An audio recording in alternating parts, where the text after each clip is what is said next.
दोस्तों, आज की वीडियो में हम बात करेंगे टाइप कन्वर्जन और कास्टिंग के बारे में। सी शार्प में अलग अलग डेटा टाइप्स को एक दूसरे में कन्वर्ट करने के लिए हम implicit casting, explicit casting, convert class और पार्स मेथड का यूज़ करते हैं। ये कॉन्सेप्ट समझना काफ़ी ज़रूरी है हमारे लिए, क्योंकि अगर हम अपने डेटा को गलत कास्ट करेंगे तो हमारा प्रोग्राम क्रैश भी कर सकता है।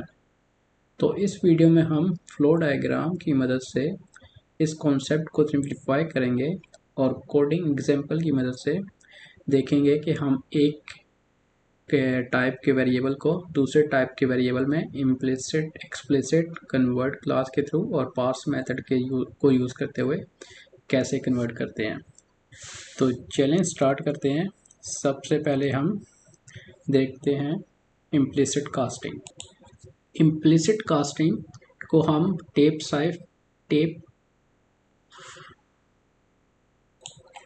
इम्प्लिसिट कास्टिंग को हम सेफ टाइप कन्वर्जन भी कहते हैं। तो हम देखते हैं कि इम्प्लिसिट कास्टिंग क्या होती है। तो बेसिकली इम्प्लिसिट टाइप कास्टिंग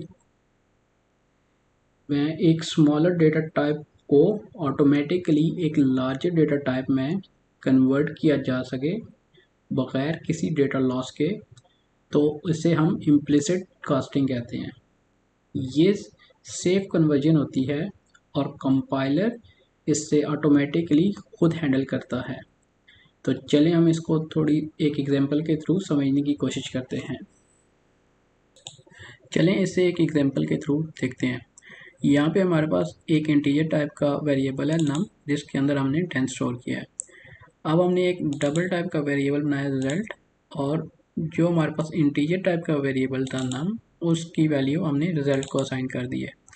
तो इससे हम इम्प्लिसिट कास्टिंग कहते हैं कि हम एक इंटीजर वैल्यू को एक डबल वैल्यू को असाइन कर रहे हैं, और इसमें हमारे पास डेटा लॉस नहीं होगा, क्योंकि जो नम है वो इंटीजर वैल्यू है बेसिकली, तो इसके अंदर पॉइंट्स हमारे पास नहीं आ रहे होते।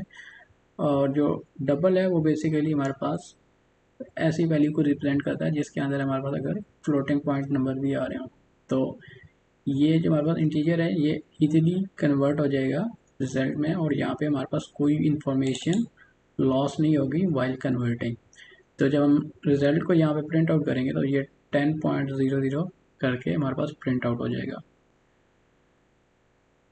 और बेसिकली अगर हम इसकी मेमोरी के हिसाब से बात करें तो जो इंट टाइप का वेरिएबल्स होते हैं वो बेसिकली 4 बाइट्स के अंदर स्टोर हो रहे होते हैं, और जो हमारे पास डबल टाइप के वेरिएबल्स होते हैं वो 8 बाइट्स के अंदर स्टोर होते हैं। तो कुछ पोर्शन जो होता है वो उसमें आप जो रियल वैल्यू होती है उसको स्टोर करते हैं, और देन जो पॉइंट की वैल्यू होती है वो डबल के अंदर स्टोर हो रही होती है।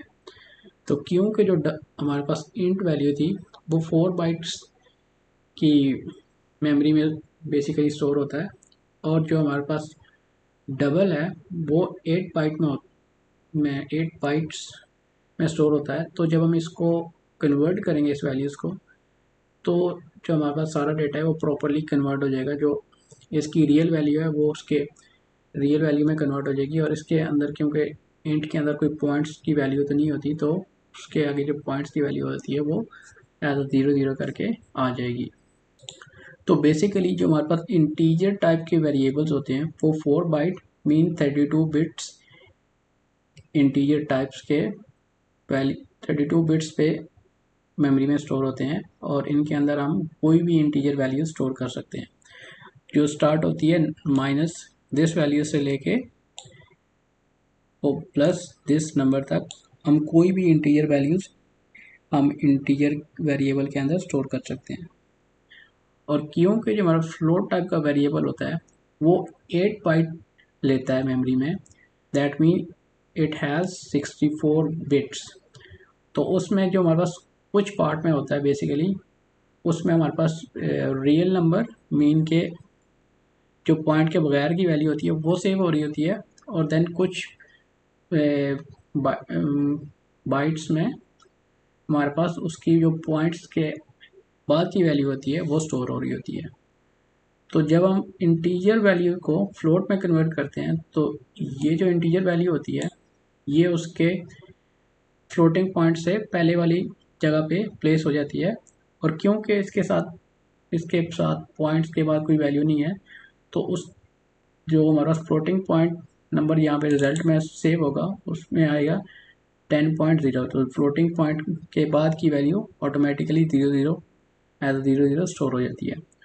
तो इस वजह से हमारे पास यहाँ पे कोई डेटा लॉस नहीं हो रहा, क्योंकि जो डबल है वो ये सारे नंबर स्टोर कर सकता है, यहाँ इस रेंज से लेके इस रेंज तक, और इससे ऊपर की रेंज के भी नंबर्स को डबल स्टोर कर सकता है, क्योंकि वो 8 बाइट्स लेता है मेमोरी में। तो ये रीज़न है हमारे पास यहाँ पे डेटा ना लॉस होने की। तो यहाँ पे हमें जो चीज़ रिमेंबर रखने की ज़रूरत है वो ये है कि ये इम्प्लिसिट कास्टिंग तभी पॉसिबल होती है जब हम एक कास्ट मतलब इंट से अगर हम फ्लोट में जा रहे हैं तो इंट की जो ऑल पॉसिबल वैल्यूज़ हैं जो इंट के अंदर हम रख सकते हैं, जो इस रेंज से लेके इस रेंज तक हैं, वो तमाम वैल्यूज़ हमारे पास जो नेक्स्ट टाइप है जिसमें हम कन्वर्ट करने जा रहे हैं वैल्यूज़ को, लाइक इस केस में हमारे पास डबल है तो वो ये सारी वैल्यूज़ को स्टोर कर सके।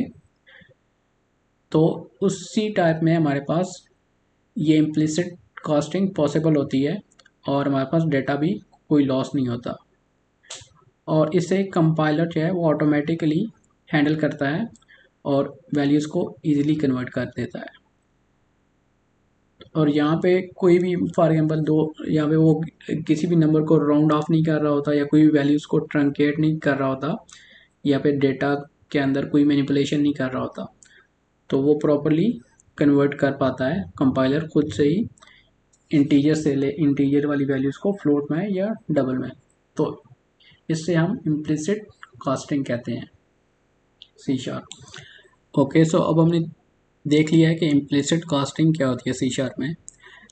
तो नेक्स्ट हम देखते हैं कि एक्सप्लिसिट कास्टिंग C# में क्या होती है और कैसे की जाती है। तो बेसिकली एक्सप्लिसिट कास्टिंग तब होती है जब आप एक लार्जर डेटा टाइप को मैन्युअली एक स्मॉलर डेटा टाइप में कन्वर्ट करते हैं। इस प्रोसेस में डेटा लॉस के चांसेस होते हैं, तो इस वजह से प्रोग्रामर को ध्यान रखना पड़ता है कि जब वो डेटा को एक लार्जर डेटा टाइप से स्मॉलर डेटा टाइप में कन्वर्ट कर रहा है तो जो डेटा लॉस हो रहा है उससे उसके प्रोग्राम पे कोई इफेक्ट तो नहीं आ रहा, और अगर कुछ आ रहा है तो वो उसको प्रॉपरली हैंडल कर रहा है कि नहीं। तो इसको हम एक एग्जांपल के थ्रू देखते हैं कि ये कैसे हम करते हैं C# के प्रोग्राम में। तो यहाँ पे हमारे पास एक एग्जांपल है जिसमें हम एक लार्जर डेटा टाइप जो हमारे पास डबल है उसको कन्वर्ट कर रहे हैं एक स्मॉलर डेटा टाइप जो हमारे पास इंट है। तो हमने एक larger data type float type का एक वेरिएबल बनाया है, इसका हमारा नेम है नम, और इसके अंदर हमने वैल्यू स्टोर की है 9.78, और हमारे पास एक इंटीजर टाइप का वेरिएबल है रिजल्ट, और हम क्या कर रहे हैं नम को यूजिंग दिस मेथड हम कन्वर्ट कर रहे हैं इंटीजर में, और जो वैल्यू है वो हम रिजल्ट वाले वेरिएबल को असाइन कर रहे हैं। तो यहाँ पे क्योंकि डबल जो है वो एक लार्जर डेटा टाइप है और इंट जो है वो एक स्मॉलर डेटा टाइप है, तो जब हम इस नम को कन्वर्ट कर रहे हैं इंटीजर में तो इसमें क्या होता है कि जो फ्लोटिंग पॉइंट से लेफ्ट हैंड साइड पे जो वैल्यू होती है जो इस केस में 9 है वो हमारे पास रिजल्ट में आ जाती है, और जो फ्लोटिंग पॉइंट के बाद की जितनी वैल्यूज़ होती हैं वो बेसिकली ट्रंकेट हो जाती हैं। तो हमारे पास ये सारी वैल्यू यहाँ पे ट्रंकेट होके ओनली हमारे पास जो 9 है वो रिजल्ट के अंदर सेव हो जाता है। तो इसके अंदर आप देख सकते हैं कि हमारे पास ये इन्फॉर्मेशन पॉइंट्स के बाद की इन्फॉर्मेशन लॉस हो चुकी है। तो ये हमें मतलब जब हम कन्वर्जन परफॉर्म कर रहे होते हैं तो हमें इस चीज़ का ध्यान रखना पड़ता है कि इस कन्वर्जन इस कन्वर्जन के अंदर जो डेटा लॉस हो रहा है उसका इम्पेक्ट तो नहीं आ रहा हमारे प्रोग्राम के ऊपर, अगर आ रहा है तो हमें फिर उसे प्रॉपरली हैंडल करना पड़ता है। और यहाँ पे जो हम कन्वर्जन ऑपरेटर यूज़ कर रहे हैं वो इन टाइप का हम कन्वर्जन ऑपरेटर यूज़ कर रहे हैं जो फ्लोटिंग पॉइंट्स वैल्यू को इंटीजर में कन्वर्ट करके हमें दे रहा है और हम उसको रिजल्ट के अंदर सेव कर रहे हैं। तो इस तरह से हम इम्प्लिसिट कास्टिंग C# में मैन्युअली करते हैं। चले अब हम देखते हैं कि कन्वर्ट क्लास को हम क्यों और कैसे यूज़ करते हैं। तो बेसिकली कन्वर्ट क्लास को हम इसलिए यूज़ करते हैं कि हम डिफरेंट डेटा टाइप्स को एक डेटा टाइप से दूसरी डेटा टाइप में ईजिली कन्वर्ट कर सकें। ये बेसिकली ज़्यादा फ्लेक्सिबल और सेफ होता है, जो हम बेसिकली लास्ट स्टेप में मैन्युअली कास्टिंग कर रहे थे उससे। तो इसलिए हम मोस्टली मैनुअल कास्टिंग की जगह इस क्लास का यूज़ करके एक डेटा टाइप से दूसरी डेटा टाइप में वैल्यूज़ को कन्वर्ट करते हैं। तो हम थोड़ा इसे एग्जांपल्स के थ्रू देखते हैं कि हम इस क्लास का यूज़ कैसे करते हैं। तो यहाँ पे बेसिकली हमने एक स्ट्रिंग टाइप का वेरिएबल क्रिएट किया है, स्ट्रिंग नंबर का, और इसके अंदर हमने इस स्ट्रिंग के अंदर हमने बेसिकली एक इंटीजर वैल्यू उसको स्ट्रिंग के अंदर हमने उसके 1 2 3 को एज अ वैल्यू दिया है। और देन हम एक इंटीजर टाइप का नम वेरिएबल बना रहे हैं और हम यहाँ पे कन्वर्ट क्लास को यूज़ करके इसका एक मेथड यूज़ कर रहे हैं टू इंट 32, जो बेसिकली यहाँ पे जो भी हम इसको आर्गूमेंट देते हैं इस वैल्यू को वो बेसिकली इंट में कन्वर्ट करने की कोशिश करता है, और अगर वो रिटर्न कन्वर्ट हो जाती है इंटीजर वैल्यूज़ में तो वो वैल्यू रिटर्न करके हमारे पास जो लेफ्ट हैंड साइड पे वेरिएबल है उसको असाइन हो जाती है। तो यहाँ पे क्योंकि ये जो स्ट्रिंग है वो एक इंटीजर वैल्यूज़ में कन्वर्ट हो सकती है 1 2 3, तो यहाँ पे वो इस स्ट्रिंग को इंटीजर 1 2 3 में कन्वर्ट करके नम में सेव कर देगा, नम को रिटर्न कर देगा और हमारे पास नम में वो वैल्यू सेव हो जाएगी। और यहाँ पे हम इसको प्रिंट आउट करा रहे हैं, तो बेसिकली यहाँ पे जब हम इसको कंसोल पे हमारे पास 1 2 3 प्रिंट हो जाएगा। लेकिन इसमें एक इशू ये है कि अगर यहाँ पे हम कोई ऐसी वैल्यूज़ दे दें जो इनवैलिड हों, जो इंटीजर में कन्वर्ट ना हो सकती हों, तो उस केस में हमारे पास ये मेथड जो है वो एरर थ्रो करेगा। और जो एक्सेप्शन हमारे पास आएगी वो है फॉर्मेट एक्सेप्शन की। सो बेसिकली वो हमें बता रहा है कि जो आपने यहाँ पे आर्गूमेंट दिया है वो इनवैलिड फॉर्मेट का है, तो वो कन्वर्ट नहीं हो सकता इंटीजर में। तो इसके अंदर हमारे पास डिफरेंट तरह की कास्टिंग होती है। फॉर एग्जाम्पल मैं कन्वर्ट डॉट करके यहाँ पे आपके पास काफ़ी सारे मेथड्स आ रहे हैं। आप इसको टू इंट 32 में कन्वर्ट कर सकते हैं, टू बेस 64 करेक्टर एरे में कन्वर्ट कर सकते हैं, स्ट्रिंग में कन्वर्ट कर सकते हैं, बूलियन में, बाइट्स में, चार में, डेट टाइम में, डेसिमल, फ्लोट, एक्सा स्ट्रिंग, इन 32 34 30 64 टू बाइट, सिंगल स्ट्रिंग। तो यहाँ पे आपको ये काफ़ी सारे मेथड्स प्रोवाइड करता है। तो जो आपकी रिक्वायरमेंट हो उसके अकॉर्डिंग आप अपना मेथड यूज़ करके वैल्यूज़ को कन्वर्ट कर सकते हैं। लेकिन अगर जो आप इसको आर्गूमेंट पास कर रहे हैं वो इनवैलिड होगा तो आपको ये मेथड एक्सेप्शन थ्रो करेगा उस केस में। तो इस तरह से हम कन्वर्ट की क्लास को यूज़ करके कोई भी वैल्यू, कोई भी दूसरी टाइप के वेरिएबल की वैल्यू को किसी दूसरे टाइप के वेरिएबल में किसी दूसरी टाइप में कन्वर्ट कर सकते हैं। तो ये हमारा बेसिकली फ्लो है। यहाँ पे हम एक स्ट्रिंग को इंटीजर में कन्वर्ट कर रहे हैं।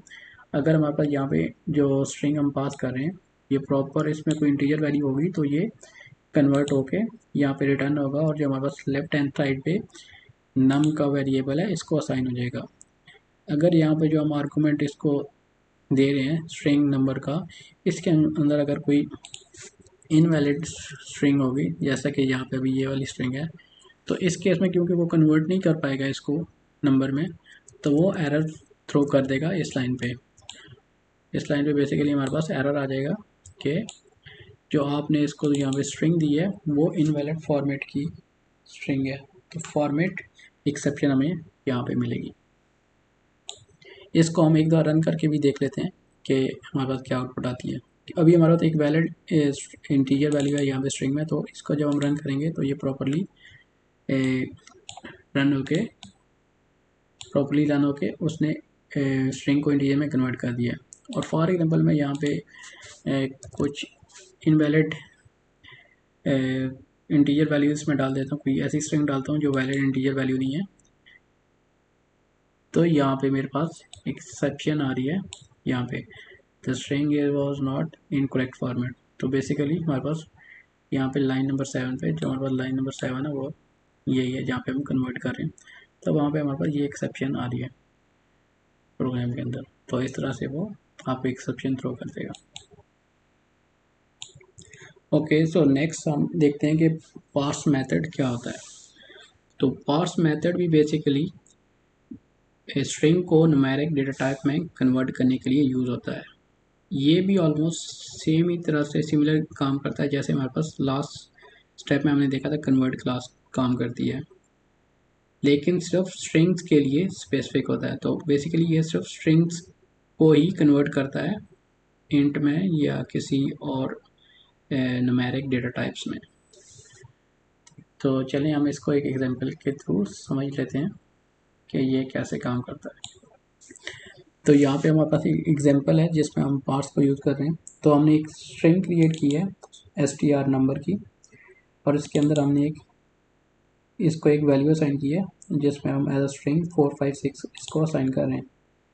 देन हमारे पास एक वेरिएबल हम डिक्लेयर कर रहे हैं इंट टाइप का जिसका नाम है नम, और हम क्या कर रहे हैं, पार्स का मेथड यूज़ कर रहे हैं। तो इंट डॉट पार्स का मेथड हम यूज़ करके इसको स्ट्रिंग आर्गूमेंट दे रहे हैं जो हमारे पास यहाँ पे हमने डिफाइन किया है, और वो ट्राई करेगा इस स्ट्रिंग वेरिएबल की वैल्यू को कन्वर्ट करने की इंटीजर में। अगर वो प्रॉपर्ली कन्वर्ट हो जाएगा तो वैल्यू रिटर्न होगी और नम के वेरिएबल को असाइन हो जाएगी, और हम इसको यहाँ पे प्रिंट आउट करा देंगे। तो इससे एक रन करके देख लेते हैं। तो यहाँ पे हमारे पास ये प्रॉपर्ली पार्स हो रही है और यहाँ पे डिस्प्ले हो रही है 456। लेकिन अगर ये इनवैलिड वैल्यू होगी तो उस केस में हमारे पास यहाँ पे दोबारा से सेम एक्सेप्शन आएगी जो लास्ट टाइम पे आई थी कि जो हम स्ट्रिंग एज आर्गूमेंट पास कर रहे हैं वो उसका जो फॉर्मेट है वो इनवैलिड है।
तो जैसा कि हमने लास्ट एग्जांपल में देखा था कि जो हमारे पास हम मेथड यूज़ कर रहे थे वो पार्स का मेथड हम यहाँ पे यूज़ कर रहे थे। अगर हमने इसको सेफली कन्वर्ट करना है तो हम यहाँ पे ट्राई पार्स का मेथड यूज़ कर सकते हैं, जिसमें जो हम फर्स्ट आर्गूमेंट पास करते हैं वो हमारे पास जो स्ट्रिंग होती है जिसे हम कन्वर्ट करना चाह रहे होते हैं, और सेकेंड आर्गूमेंट आउट टाइप का होता है और इसकी जो टाइप होती है वो इंट होती है, और यहाँ पे हम कोई भी वेरिएबल का नाम डिफाइन कर सकते हैं जिसके अंदर अगर ये स्ट्रिंग प्रॉपरली कन्वर्ट हो जाएगी इंटीजर में तो वो कन्वर्टेड स्ट्रिंग इस वेरिएबल के अंदर सेव होगी, और अगर वो प्रॉपरली कन्वर्ट इस वैल्यू को प्रॉपरली कन्वर्ट कर लेगा तो ये मेथड बेसिकली ट्रू रिटर्न करेगा, और वो ट्रू इस वेरिएबल में हम सेव कर रहे हैं।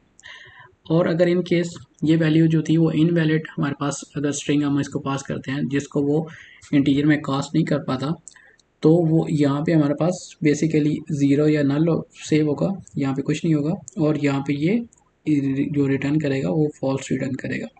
तो हम इसको एक बार चला के देख लेते हैं कि हमारे पास रिजल्ट में क्या आता है अगर हम इसको इनवैलिड वैल्यूज देते हैं। तो जब मैंने इसको इनवैलिड वैल्यू दी है तो रिजल्ट के अंदर ज़ीरो है, तो बेसिकली जो इंटीजर की डिफ़ॉल्ट वैल्यू होती है वो ज़ीरो होती है, तो इंटीजर रिजल्ट के अंदर वो ज़ीरो सेव है। तो हम यहाँ पे ये भी चेक कर सकते हैं कि अगर हमारे पास जो इज़ कन्वर्टेड है वो जो है वो प्रॉपर्ली अगर कन्वर्ट हुआ है, तो हम यहाँ पे फॉर एग्जांपल डिस्प्ले करा सकते हैं उसको कि you entered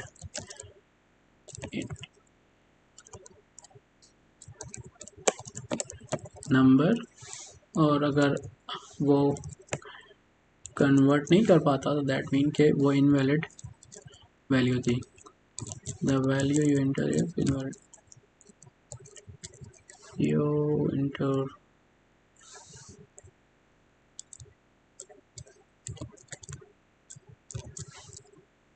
स्ट्रिंग बेबी, यहाँ पे हम कुछ भी प्रिंट करा सकते हैं, तो इस तरह से हम प्रिंट करा सकते हैं।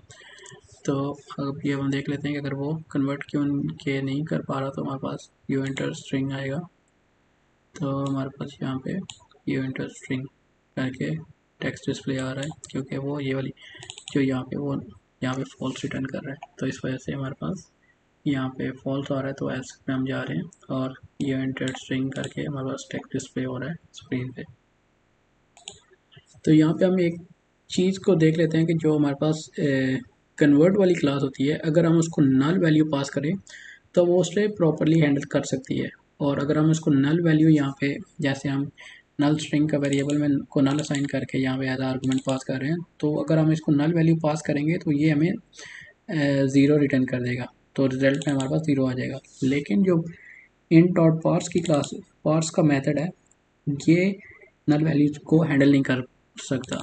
तो अगर हम इसको एज कोई नल वैल्यू सेंड करेंगे तो उस केस में ये आर्गुमेंट नल एक्सेप्शन थ्रो कर देगा, तो यहाँ पे हमारे पास एक्सेप्शन आ जाएगी इस केस में। हम इसको चला के भी देख लेते हैं, तो हम इसको एग्जीक्यूट करते हैं तो हमारे पास ये एक्सेप्शन आ रही है, वैल्यू कैन नॉट बी नल।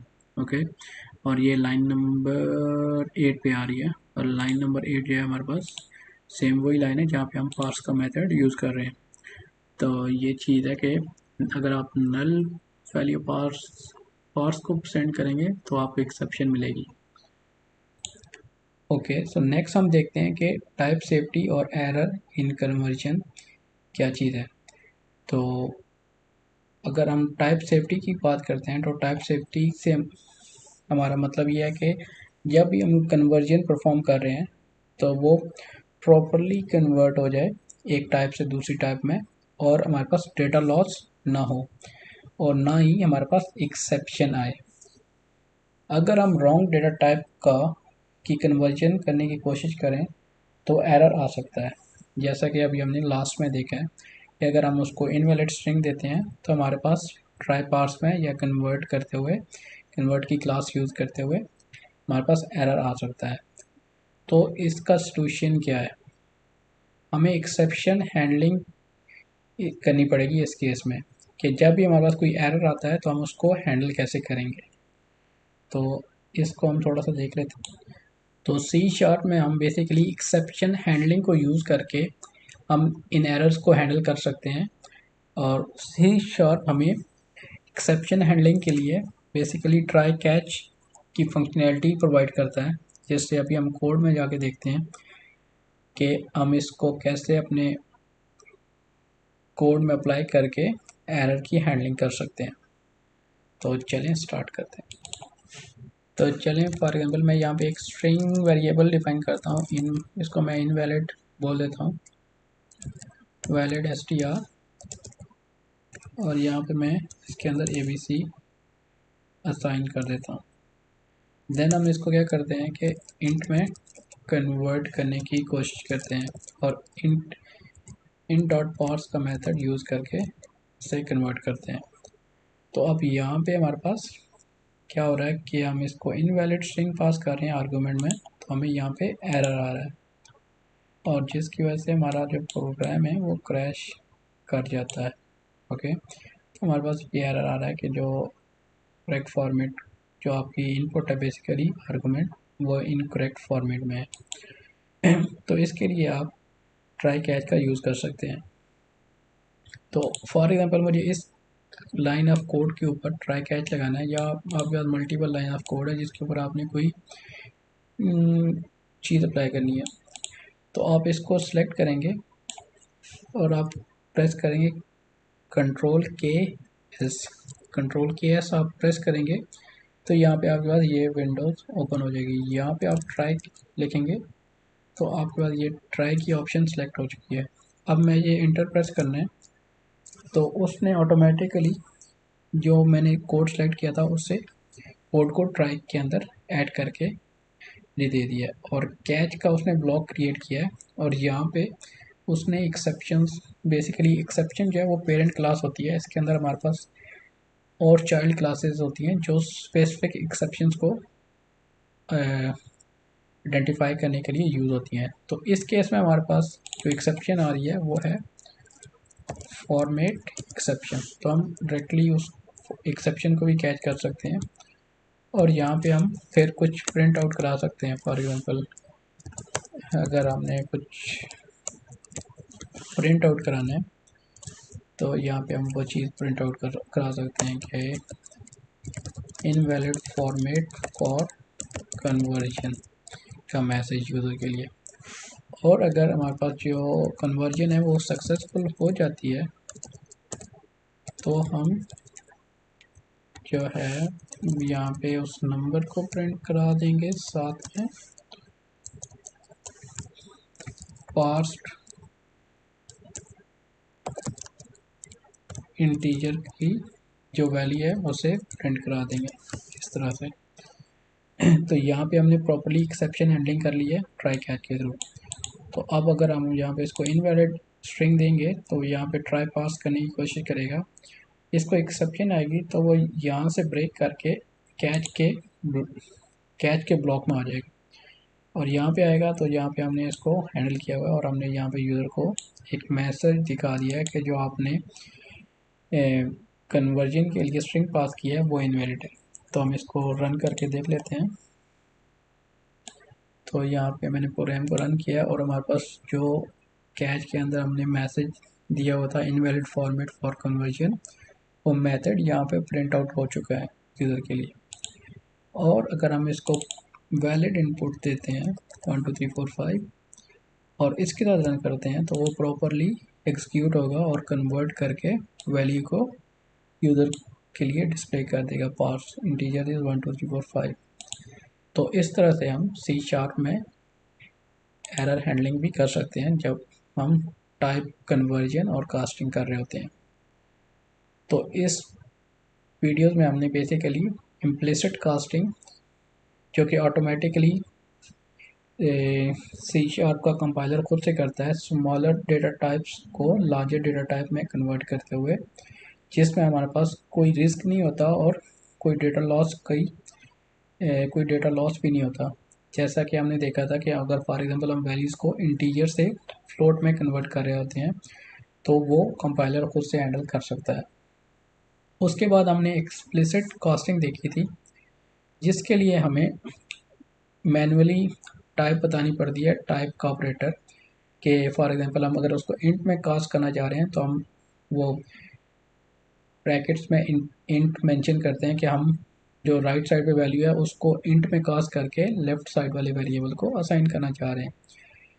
इसमें हमारे पास रिस्क क्या होता है कि अगर हम किसी लार्जर डेटा टाइप्स के वेरिएबल की वैल्यू को स्मॉलर डेटा टाइप्स के